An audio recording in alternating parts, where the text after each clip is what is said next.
ఓం నమో వెంకటేశాయ. కలియుగ దైవం శ్రీ వెంకటేశ్వర స్వామి మా ఇలవేల్పు దేవుడు. ఈరోజు దేశ విదేశాల్లో కాదు, ప్రపంచవ్యాప్తంగా ఉన్న తెలుగు వారందరూ, అలాగే ఈరోజు ఇండియాలోనే పాపులర్ పుణ్యక్షేత్రం. ఈరోజు దేశ విదేశాల నుంచి రోజుకి కొన్ని లక్షల మంది దర్శనానికి వస్తారు. ఈరోజు స్వామివారి ఆశీర్వాదం తీసుకోవడానికి ఇక్కడికి వస్తూనే ఉంటారు. అలాంటి పుణ్యక్షేత్రంలో అసలు ఏం జరుగుతుంది, అసలు ఎవరు దీనికి కారకులు, మానవ తప్పిదాలు రోజు రోజుకి ఎక్కువైపోతున్నాయంటే దానికి ఎవరు బాధ్యులు అని చెప్పి ఒకసారి పునరాలోచన చేసుకోవాల్సిన అవసరం ఎంతైనా ఉంది. ఎందుకంటే ఈరోజు పవిత్ర పుణ్యక్షేత్రం తిరుమల కలియుగ దైవం వెంకటేశ్వర స్వామి పాదాల దగ్గరికి వచ్చేది ఏంటంటే వాళ్ళ మొక్కులు తీర్చుకోవడానికి, వాళ్ళ బాధలు చెప్పుకోవడానికి. ఈరోజు స్వామివారి దగ్గరికి పోతే మనకి ఎట్లయినా ఈరోజు ఒక ఫలితం దక్కుతుందన్న ధైర్యమో హోప్తో అక్కడికి వస్తారు. కానీ అక్కడ రోజు రోజుకి మానవ తప్పిదాలు ఎక్కువైపోయి తిరుమల పుణ్యక్షేత్రం కాస్త ఈరోజు దళారీ వ్యవస్థకి ఒక ల్యాండ్ మార్క్ లాగా తయారైపోయింది. తిరుమల పుణ్యక్షేత్రంలో అడుగడుగున దళారీ వ్యవస్థ ఉందన్నది నమ్మలేని సత్యం, ఈరోజు నమ్మలేని నిజంలాగా తయారైంది. ఎందుకంటే తిరుమల పుణ్యక్షేత్రంలో ఈరోజు కొండ మీద నువ్వు బస్సు ఎక్కినప్పటి నుంచి కొండ మీద ఎంట్రుకలు సమర్పించే దగ్గర అవ్వచ్చు, లేకపోతే కళ్యాణగట్ట దగ్గర నుంచి, లేకపోతే దర్శనం దగ్గర నుంచి, లేకపోతే లడ్డు ప్రసాదాల దగ్గర నుంచి, అన్న ప్రసాదం దగ్గర నుంచి, షాపుల దగ్గర నుంచి అన్ని చోట్ల దళారీ వ్యవస్థ ఎక్కువైపోయి అక్కడికి వచ్చే భక్తుల్ని ఈరోజు పీల్చి పిప్పి చేసే పరిస్థితి తయారైపోయింది. ఈరోజు తిరుమల దర్శనం ఎవరైనా సర్వదర్శనం కాకుండా నార్మల్ ఏదైనా కొంచెం ప్రయారిటీ దర్శనం పోవాలనుకుంటే ఈరోజు ఖచ్చితంగా కొన్ని వేల రూపాయలు చెల్లించాల్సిన అవసరము, లేకపోతే వాళ్ళకి ప్రయారిటీ దర్శనమో, లేకపోతే బ్రేక్ దర్శనమో, లేకపోతే ఇంకొక దర్శనమో చేయలేని పరిస్థితి తయారైపోయింది.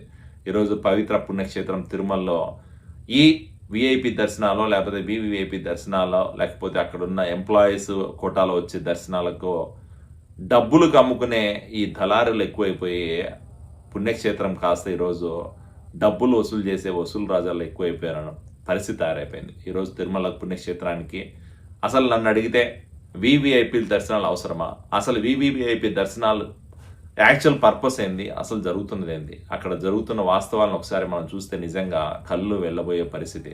ఈరోజు వివిఐపి దర్శనాలు గత 5 సంవత్సరాల్లో వైఎస్ఆర్సీపీ అధికారంలో ఉన్న రోజుల్లో ఒక్కొక్క వివిఐపి లెటర్ని, ఒక బ్రేక్ దర్శనం లెటర్ని 15 నుంచి 25 వేల మధ్యలో, 30 వేల మధ్యలో డబ్బులు వసూలు చేసి ఒక్కొక్క రోజు దర్శనాలను 6 మందికి కల్పించే విధంగా ఉన్న ఆ దర్శనాల్ని అమ్ముకున్న దానికి అలవాటు పడిపోయి అక్కడ ఉన్న దళారులందరూ కూడా ఈరోజు మళ్ళీ కూటమి ప్రభుత్వంలో ఉన్న నాయకులు అవ్వచ్చు, లేదా కూటమి ప్రభుత్వంలో ఎవరైతే ప్రోటోకాల్ దర్శనానికి ఎలిజిబుల్ ఉన్నారో ఆ నాయకులు అందరినీ కూడా ఇన్ఫ్లుయెన్స్ చేసే పరిస్థితి తయారైపోయింది. ఈరోజు ప్రోటోకాల్ దర్శనాలకి విపరీతమైన డిమాండ్ ఉండడం, దాన్ని క్యాచ్ చేసుకోవాలి ఎట్లయినా కూడా అని ఈరోజు దళారులందరూ కూడా కొండ మీద కూర్చొని ఎవరు దొరుకుతారా, ఎవరు కూటమి నాయకులు ఉన్నారా, ఎవరికి మనం గాలం వేసే వాళ్ళ విఐపి దర్శనాల లెటర్లు మనకు వస్తాయని ఆ లెటర్లని తీసుకుంటా, ఆ లెటర్లు 5 మందికి 6 మందికి రోజుకి ఇప్పించుకుంటా వాళ్ళ దగ్గర వేల డబ్బులు రూపాయలు వసూలు చేసుకొని ఆ డబ్బులనంతా కూడా ఈరోజు వాళ్ళ సొంత ఖర్చుల కోసం, లేకపోతే తిరుమల తిరుపతి పుణ్యక్షేత్రం అప్రతిష్ట పాలు చేసే విధంగా ఈరోజు జరుగుతున్న చర్యలు చూస్తామంటే నిజంగా చాలా బాధ అనిపిస్తుంది.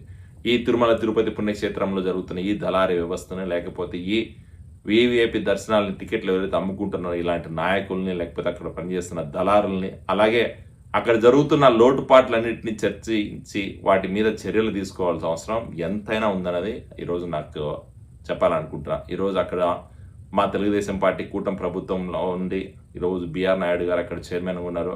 బిఆర్ నాయుడు గారికి, అలాగే చంద్రబాబు నాయుడు గారికి, అలాగే ఆనం రామనారాయణ రెడ్డి గారికి ఈరోజు విన్నవించేది ఏంటంటే, అయ్యా తిరుమల పుణ్యక్షేత్రం ఈరోజు కలుషం అయిపోయింది. తిరుమల పుణ్యక్షేత్రంలో దళారీ వ్యవస్థ ఎక్కువైపోయింది. తిరుమల పుణ్యక్షేత్రం అంటే మనుషులు భయపడే పరిస్థితి తయారైపోతుంది. తిరుమల పుణ్యక్షేత్రంలో ప్రతి చోట కూడా ఈరోజు అన్ని అవినీతి పనులే జరుగుతున్నాయి. అలాంటి అవినీతి పనులని, అలాంటి దళారీ వ్యవస్థని, ఇలాగ విఐపి బ్రేక్ దర్శనాలు అమ్ముకుంటున్న నాయకుల్ని ఖచ్చితంగా వాళ్ళకి శిక్ష పడే విధంగా వాళ్ళని ఇలాంటి వ్యవస్థల్ని ఎంకరేజ్ చేయకుండా ఎలాంటి చర్యలు తీసుకోవాలో అన్ని చర్యలు తీసుకొని తిరుమల పుణ్యక్షేత్రం పవిత్రతని కాపాడమని చెప్పి నేను ఒక్కసారి మీకు వినవించుకుంటున్నా. అలాగే విఐపి దర్శనాలని కేవలం కుటుంబ సభ్యులకే పరిమితం చేయండి. అసలు బయట వాళ్ళకి ఇవ్వాల్సిన అవసరం ఏముంది? అసలు విఐపి దర్శనాలు అంటే విఐపిలానే ఉండాలి, కానీ ప్రతి ఒక్కడు విఐపి దర్శనమే, ప్రతి ఒక్కడు ప్రోటోకాల్ దర్శనమే, ప్రతి ఒక్కడు పొద్దున్నే బ్రేక్ దర్శనం అని చెప్పి లెటర్లు ఎత్తుకుపోయేది. ఆ లెటర్లు తీసుకొని అమ్ముకునేది, అమ్ముకునేవాడు అమ్ముకోక మళ్ళీ బయట తీసుకొచ్చి మౌత్ పబ్లిసిటీ చేయడం. ఈరోజు పరిస్థితి ఎట్లా తయారైపోయిందంటే ఆ విఐపి దర్శనాలు కూడా మనకి చెడ్డ పేరు తీసుకొచ్చే పరిస్థితి తయారైపోయింది. కాబట్టి ఖచ్చితంగా వీటి మీద తగిన చర్యలు తీసుకోవాలని చెప్పి మనస్ఫూర్తిగా కోరుకుంటున్నా. గోవింద గోవింద.